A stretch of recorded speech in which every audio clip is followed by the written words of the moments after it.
네, 앞서 이정은 기자의 리포트 보셨는데요. 4.7 재보선 참패 이후에 민주당 2030 초선 의원들이 기자회견을 열고 선거 패배와 관련해서 반성문을 냈었죠. 기자회견에 참석했던 더불어민주당 장철민 의원 직접 스튜디오에 모셨습니다. 의원님 어서 오세요. 안녕하세요. 네, 선거가 끝난 뒤에 초선 의원들이 낸 반성문, 입장문이 상당히 후폭풍이 거셉니다. 초선 오적이라는 표현까지 나왔고요. 항의 문자, 전화 상당히 많이 받으셨다고 들었습니다만은 이번 비판 어떻게 받아들이십니까? 저희께 많은 그 문자와 전화를 주시는 거는 사실이고요. 예. 근데 이제 저희도 저희가 생각하는 것은 그러니까 저희도 우리의 의견을 이렇게 들어주십사라고 그 뜻을 모으고 토론해서 입장문을 낸 건데 예. 또 당연히 권리당원들도 저희에게 여러 가지 의견들을 주실 수 있는 게 아닌가.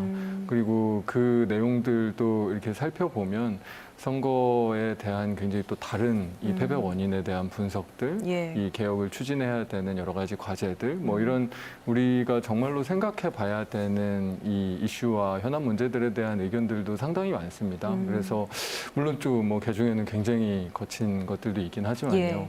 그래서 저희는 어쨌든 우리가 이렇게 그러니까 우리가 이야기를 하고 싶은 내용들이 있듯이 우리가 또 듣고 함께 고민해서 우리 당의 방향성으로 이 숙고해 나가야 되는 방향들도 분명히 있는 것 같고 어떻게 보면 이 과정을 슬기롭게 이 지혜를 모아 나가는 게 지금 당이 가장 이 진정한 성찰을 하는 어떤 계기가 되는 거 아닌가 그렇게 생각이 예. 듭니다. 반성문이 너무 늦은 것 아니냐 이런 지적들도 합니다. 예를 들어서 이번에 이제 반성문 발표하면서 보궐선거에서 후보 공천을 하지 않았어야 한다라고 했는데 당원 당규를 바꿔가면서까지 후보를 냈단 말이죠. 그래서 그때 당시에는 왜 이런 입장 표명을 안 했냐라는 얘기들도 합니다. 어떻게 답변하시겠어요? 분명히 늦었습니다. 그래서 저희도 그 반성문의 내용도 가장 중요한 주제는 우리가 그만큼 오만했고 이 게을렀고 용기가 없었다라고 이제 이야기를 고백을 한 건데요. 분명히 늦었지만 저와 함께 그 입장문을 작성했던 이소영 의원이 그런 이야기를 하더라고요. 그러니까 늦게라도 반성하고 하지 않으면 그 정당에 무슨 희망이 있겠냐. 예. 그러니까 저희도 그런 이야기도 있잖아요. 그러니까 나무를 심기 가장 좋은 때는 20년 전이었고 바로 다음 좋은 때는 지금이라고. 그러니까 저희도 지금이라도 우리 당이 가지고 있었던 여러 오만했던 모습들, 이런 잘못들을 정말로 정직하고 성실하게 반성하는 게 지금 우리가 나아갈 수 있는데 가장 중요한 일인 것 같고, 그래서 그게 조금 지난 이야기들일지는 모르지만 그 지난 이야기들 속에서 우리 자신들과 우리 당이 이 잘못한 것들 반성하는 게 맞다고 생각합니다. 알겠습니다. 그러면 조금 더 구체적으로 뭘 반성하겠다는 건지, 그래서 어떻게 쇄신하겠다는 건지 또 보시는 분들이 궁금해하실 것 같아요. 일단 의원들이 지금 가장 많이 이야기하는 건 사실 민주주의에 관한 겁니다.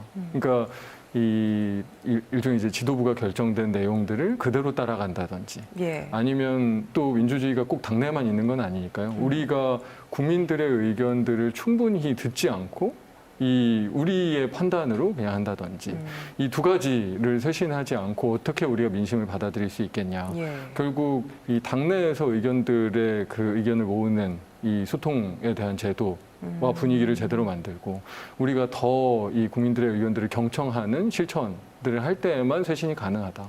이제 그렇게 생각을 하고 있습니다. 예. 초선 의원이 모두 81명이죠. 네, 민주당 그렇습니다. 의원이 총 174명이니까 거의 절반에 육박하는 적지 않은 숫자입니다. 많은 숫자입니다. 초선 의원 본인들의 쇄신은 어떻게 이루어져야 한다고 보세요?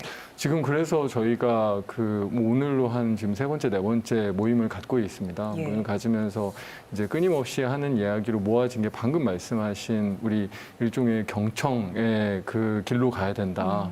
그럼 그걸 어떻게 할 거냐라는 그 구체적인 방법과 이런 이 방향성에 대한 이야기들을 이제 하기 시작했고요. 아마도 일단은 이 본인들의 지역 지역에서 이 지역 주민들과 이 많이 만나고 이 패배의 원인들, 우리가 잘못했던 일들을 많이 여쭙는 그런 것부터 시작되지 않을까. 예, 그런 것들이 모아져서 구체적인 이 어떤 혁신 방안, 쇄신 방안으로 나아가는 그렇게 할 것 같습니다. 자, 이제 모레 금요일에 원내대표가 선출됩니다. 2파전으로 압축이 됐습니다. 윤호중 의원, 박완주 의원이 후보로 나섰는데 재보선 패배 원인의 진단 부분도 그렇고 쇄신 방향을 놓고도 의견이 좀 엇갈리더라고요. 쇄신이 가능하겠습니까? 가능하게 해야죠. 예. 저희가 쇄신하고 뭐 여러 가지 정책 문제가 될 수도 있고 우리가 소홀하고 미흡했던 국민의 삶을 챙기지 못했던 민생 분야의 일들이 될 수도 있고 그것들을 정말 제대로 하지 못한다면 뭐 사실 저희 당에 존재의 의미가 없는 거고 예. 우리 정치에 어떻게 보면 존재의 의미가 없는 거기 때문에 뭐 쇄신은 뭐 선택의 문제는 아닌 것 같습니다. 반드시 해야만 하는 일입니다. 알겠습니다. 좀 힘을 쓰셔야 될 것 같고 여야 모두 이제 지도부 교체를 앞두고 있습니다.